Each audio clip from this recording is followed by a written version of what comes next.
Welcome to the 143rd Royal Ulster Academy Annual Exhibition here at the Ulster Museum in Belfast. I'm thrilled and delighted to be joined by Helen Merrigan Colfer, artist, sculptor and arts educationist, all the way from Wexford. Helen, you're very, very welcome. Thanks a million for inviting me, Noelle. I'm delighted to be part of this. And Helen, you are no stranger to the Royal Ulster Academy exhibition.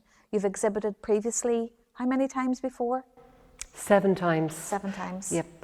So I'm used to the space here in the Ulster Museum and the amazing work that they select every year, and delighted and grateful to be amongst the selected candidates. And your work has evolved quite significantly from the first time that it was shown here. Helen, I remember in 2017, I believe that was when we first saw your work. And so Helen, I'm always intrigued by the work that you do. Audiences here, visitors, children, young people, are totally enthralled by your imagination, without a doubt. I'm curious how you came to creating this piece, Daisy Chained Hybrid. Noelle, this piece in particular is mainly about identity and that shifting nature that each of us have when it comes to a personal identity.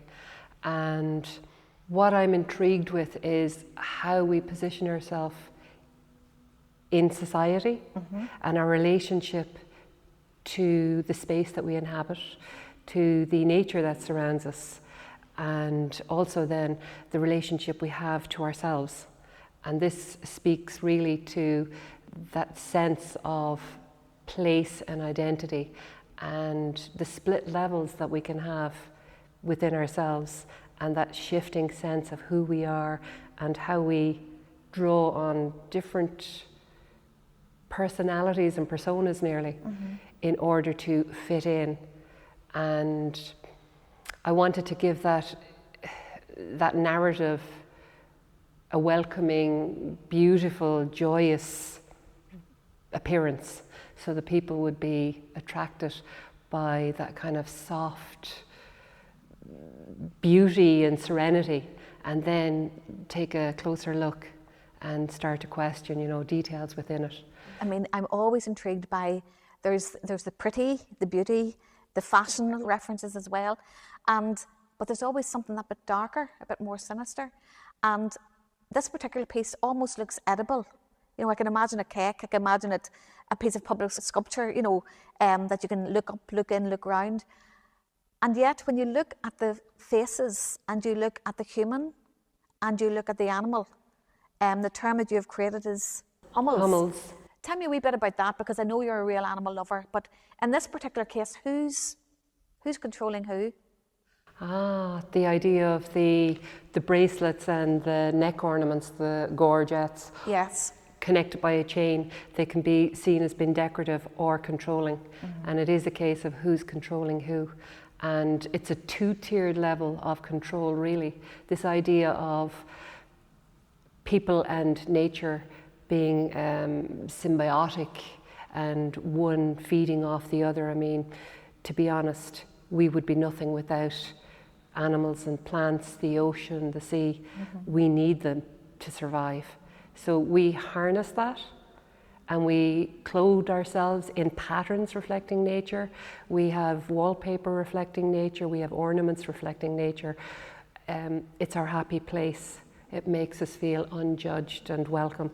Yet, that isn't the same when you turn it around. Nature isn't protected by us. We're controlling it. Nature could flourish without our presence an awful lot better. So that idea that we're actually controlling nature and they're subjected to our whims and it's not really a good place for them to be. But also then this idea of camouflage in nature. You know, the way chameleons change colour in order to protect themselves, moths protecting themselves with camouflage, butterflies, owls, of course theirs is for hunting purposes.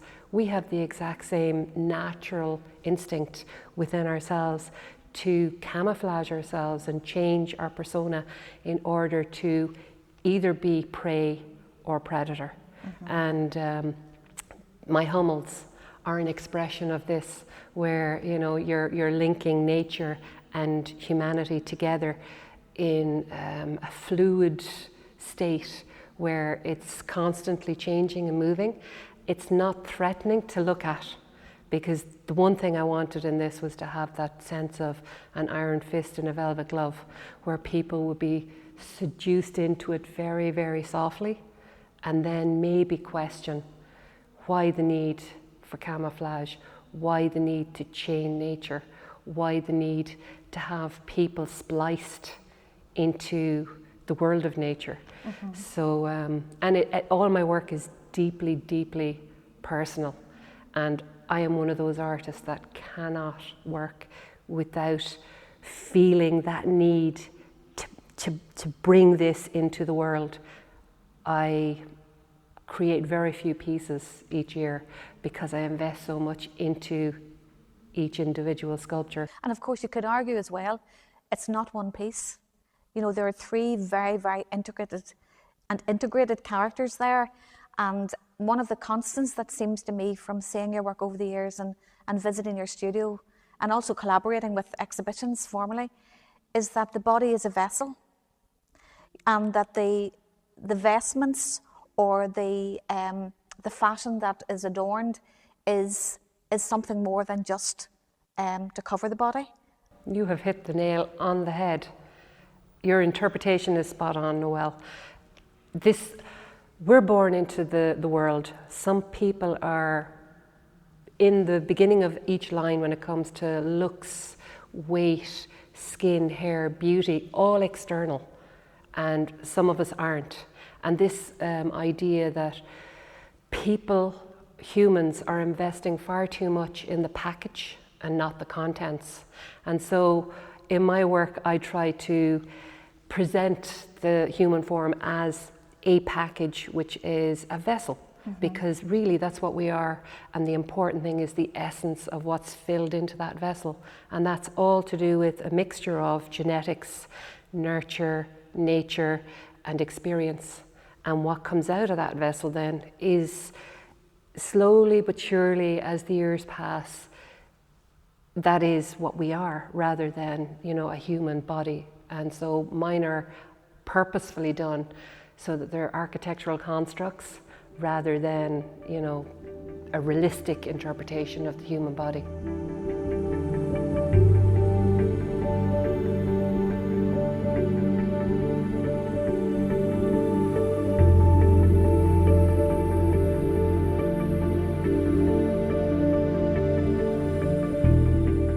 These pieces are much more resilient than they look.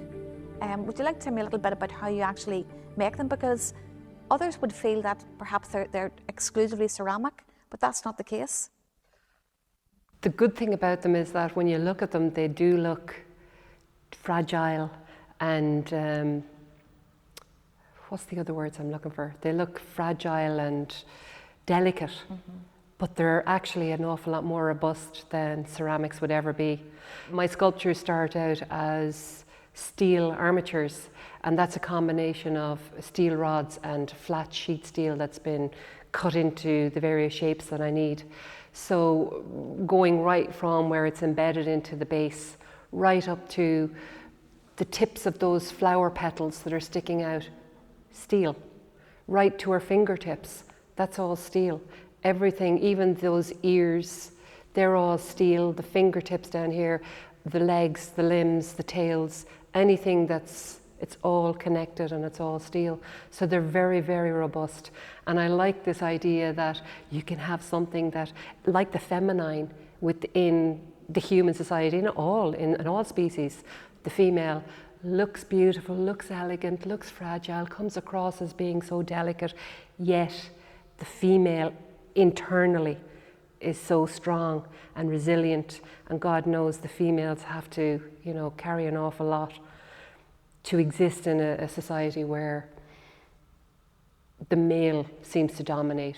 All of these are individually hand modelled over the steel structure, so there's a lot of people would assume that I use molds to actually mass produce shapes or whatever, but I don't. What I do is that I constantly make them to fit together, so that I could chop and change these with other characters, other different Hummels, so that in an exhibition setting they would all vie together proportion wise, you know, that they could set up a whole universe themselves, you know, of these figures. Like the Tribe series. Exactly like the Tribe. Extended families. You know, that there's this kind of, that there's a character trait that follows right the way through.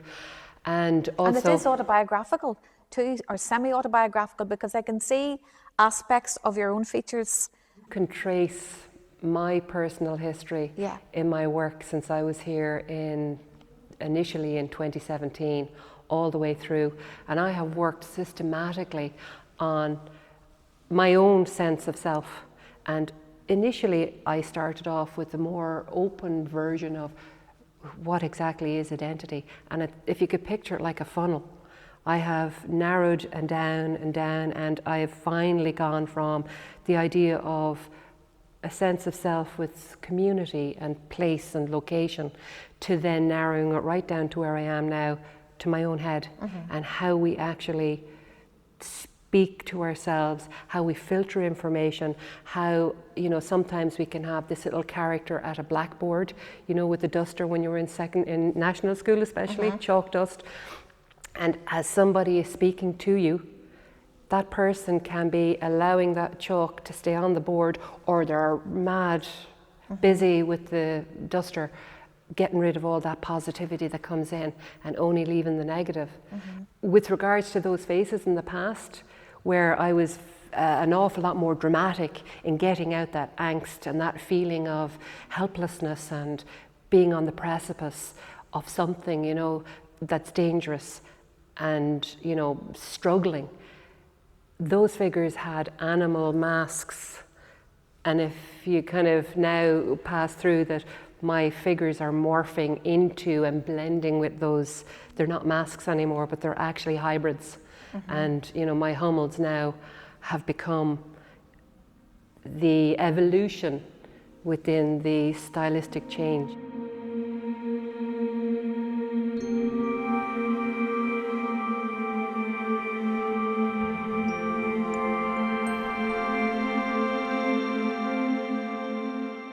So Helen, as an arts educator, you've inspired many young people in your teaching career, and certainly as an artist you continue to do so. I'm curious to know what artists or who has inspired you to go down this route. Are there any artists in particular, or anyone in your life that has encouraged you to continue to make your mark? Definitely when I was in secondary school, I was a boarder in the Holy Faith Convent in New Ross in County Wexford. There was an art teacher there, her name was Sister Paulina Leonard, and I was one of her favourite students because I was gifted at art. It was one of my good subjects. And the best thing was that as a boarder, it meant that she was able to, you know, instruct me later on. She used to let me into her cell at night time and showed me how she used oil paints. We didn't have ceramics in the boarding school at the time, but Sister Paulina had her own private little studio beside the art room, and she used to allow me to go in there and use her ceramic clay and what have you. And she submitted in one of my sculptures when I was in secondary school to a competition that I didn't even know about, and the next thing I won this competition. I can't even remember it. All I remember is the vague memory of my mother, my father and myself turning up somewhere in Dublin, some photographs happening, my sculpture there, and that memory then is gone. Then the best memory is that the first year dormitory that I stayed in ended up being turned into an art room, and as a teacher I came back in to fill in for another teacher who was out on sick leave, and I was teaching art classes in what was my first year dormitory when I was in secondary school. Can you believe that? That must have been unbelievable.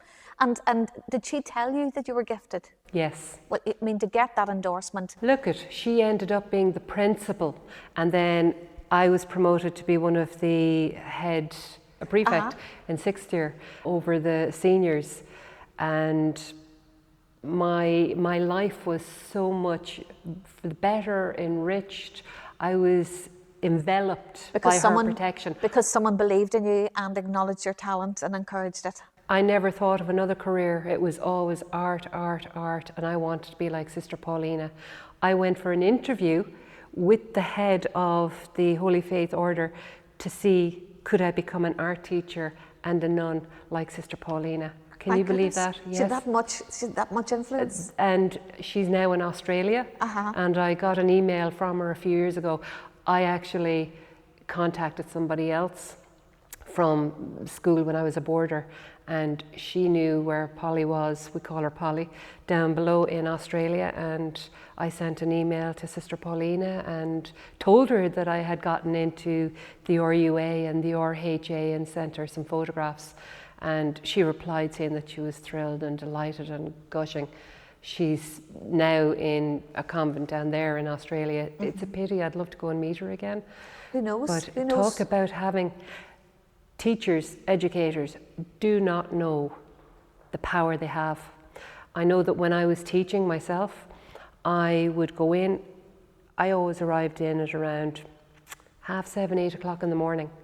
I'd open up the art room, kids coming in on the earlier buses, they would queue into the art room and do an hour's work before they'd have to go to their classes. I think the role of the art and design teacher is hugely significant. I stayed there through break time and my lunch times and my free classes. I rarely ever went to the staff room, and there were always a team of various students that would come in, and it was, you know, like another art class. They would put their lunch beside them and eat away. It is a vocation. I'm glad you didn't decide to join the convent, but I'm glad that you did decide to follow. Do you know if they would have kept me?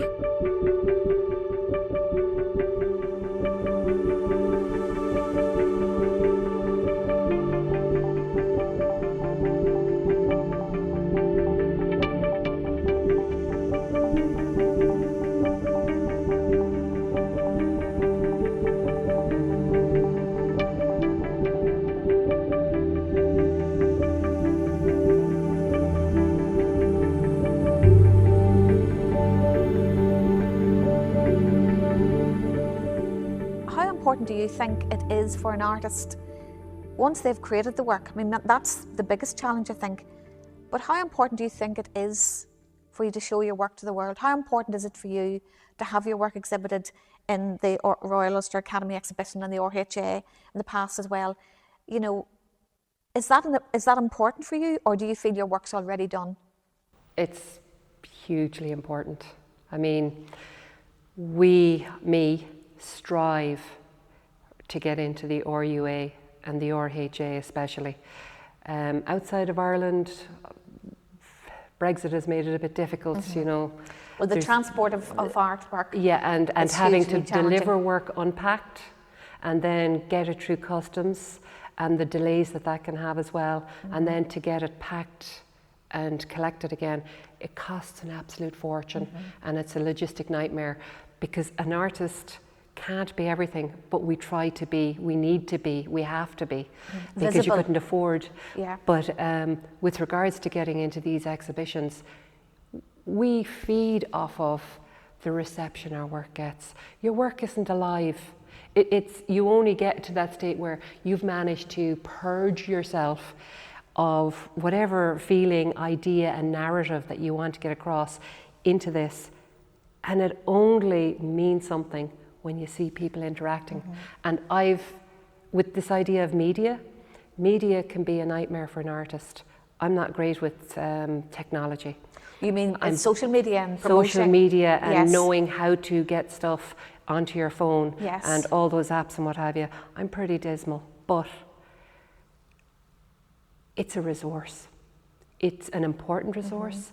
I find that instead of me, saying I'm doom scrolling, I'm actually investigating what other people are doing, how things are changing. I'm being influenced by media. I mean, this whole idea of AI, I'm very shaky on AI art, and I don't like the idea that they're harvesting other people's hard work and natural creative juices. It's so difficult to be a unique artist, to create work that's not a replica of anybody else's. I think that that's what I've created in my work. It's been very individual. And of course you gave up a teaching job as head of art and design, and you have invested in this. I mean, this is your full-time job, and I know that you and Paul, your husband, work very, very closely in ensuring that you do have time and space and your studio to make your work down in Wexford, and then look at showcasing it. I know that you've exhibited extensively, solo exhibitions in and across the island of Ireland. You've won many awards. You're a member of the Ulster Society of Women Artists. What's next for Helen Merrigan Colfer? I'm working on more of the Hummels, obviously. And that's your own word. I mean, you've created a whole new vocabulary around your work.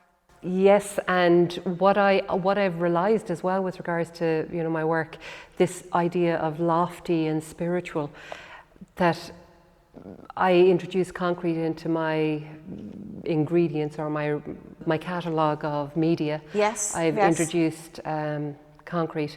And somebody was asking me, actually from a recent exhibition, where do you get your concrete bases from? Because they in themselves are like art pieces. And I said, I mix them myself. And they were saying, how?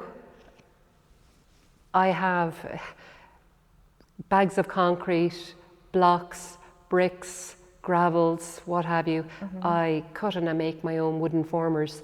I mix my own concrete and pour my own bases and put in the various ingredients. Well, I was intrigued when I visited your studio back in 2017 that it was like stepping into another world, a world of wardrobes with characters inside. It was like a dental studio because you had all of these tiny little implements that I would be familiar with, working, in clay myself in the past, but this was like something I had never experienced. And when you opened the wardrobes, you were storing these characters, and it was almost as if each wardrobe held a certain narrative, a certain time, a certain period in your life. And I could only imagine what they could be talking about if they were left alone, if they had voices. But as you're speaking, I'm thinking of you talking about the work being in a press, that you opened up the door, and then in there are the pieces that you could open up the doors themselves and see more. So it's like a door within a door within a door, and layers upon layers. And you mentioned as part of the Temple series, which a wonderful series of sculptures where the body of the character was part of a church or a temple, and this idea of lofty, confidence and maybe growth as well. Most of those temples were unfinished, or they looked like they were derelict, or in the process of being either built up or taken down, just to reflect the idea that we're always under construction, but that we do have ideals and what's the word, where you're ambitions maybe? Ambitions to be, a better person, and that you're constantly rebuilding yourself over and over. And like with, this series where it's all about, that version of ourselves that we are presenting, to blend in, to go under the radar, or to be noticed, or to just, present yourself as somebody totally different within a context. I'm also reminded as well, Helen, in your narrative, both in terms of the work that you did during lockdown, because we would have worked together, and you worked on the Lockdown Diaries, and that was a wonderful piece of work that evolved during the time of Paul's late mother living with you, and it was beautifully created in the context of telling a story you know, the ritual of cooking for somebody that you love and that is living with you, the bonds between families, you know, the simplicity of the act of making something, making a meal. Paul would bring it upstairs and that this was presented, and then the joy of reading the little notes that you accompanied with the food and how you illustrated those, and then the fact that you put them together in the beautifully bound A5 diaries. And that became part of a touring exhibition. And I suppose for the first time, people could see not just, you know, the sculptures that you have made in the past, but how you think inside your head and the joy that people get, and also the stories that we can share and the simple act of sharing and being kind and being compassionate with each other as well. But then the illustrations, because that took off in a whole new direction as well. So you didn't anticipate that was going to be the outcome when you started to send these little notes up to Noreen, you know. That was something that grew organically, Yes. and it was a miracle. And it was a lovely ritual to do every day, you know, and lockdown meant to me those diaries. You know, it's such a vivid memory of, I wouldn't get out of the bed. I would sit in the bed until I had the illustration for the diary done, because Noreen really, it was the illustrations, the cartoons, and to see herself and Paul especially. And featured in them, just beautiful. And the cats as well, she actually loved those, and we had one that fell in love with Noreen, but that was a beautiful, beautiful time. And it's something that I wouldn't have ever thought that I could do and would have done. Well, at that time, a lot of artists struggled with the whole lockdown context, because not every artist has either the capacity or the energy or the confidence to produce without, you know, an end game. What's surprising is that any artist did find lockdown difficult, because most of us are, like my sculptures, we're silent, we're statuesque, we're apart from people, we're lonely, we work in isolation, we produce within our own little space, in our own little environment, in our own little world. And outside of that, then you have to push with regards to, say, the media and advertising and getting your work from place to place. But to be in lockdown to me was just an extension of my already existing existence, except for the pressure was off. Yes. It was, to me, a time of happiness. I felt the safest, because there was no society, there was no need to have to go out and perform in public or to put on that persona in order to, you know, interact. And also too, we have to give ourselves time and space to nurture and be self-compassionate. And also, ideas are born often in the dark and in the lighter places of our experiences. And that is very, very important. And I suppose the current context at the moment, particularly across the island of Ireland, north and south, is looking at the well-being of artists, looking at their practice, looking at supporting them, and particularly the mental health and well-being. And I think that's really crucial. And I think, Helen, in the work that you have shown and shared, and in the conversations that we've had, they've been very, very poignant. And I am so grateful that you've joined me today. And I look forward to seeing what else evolves. Thank you very, very much, Helen. Thanks a million for having me, Noelle. I've enjoyed it thoroughly. The exhibition is amazing, and I'm delighted to be part of it and to be part of this interview. Thank you. Thank you so much.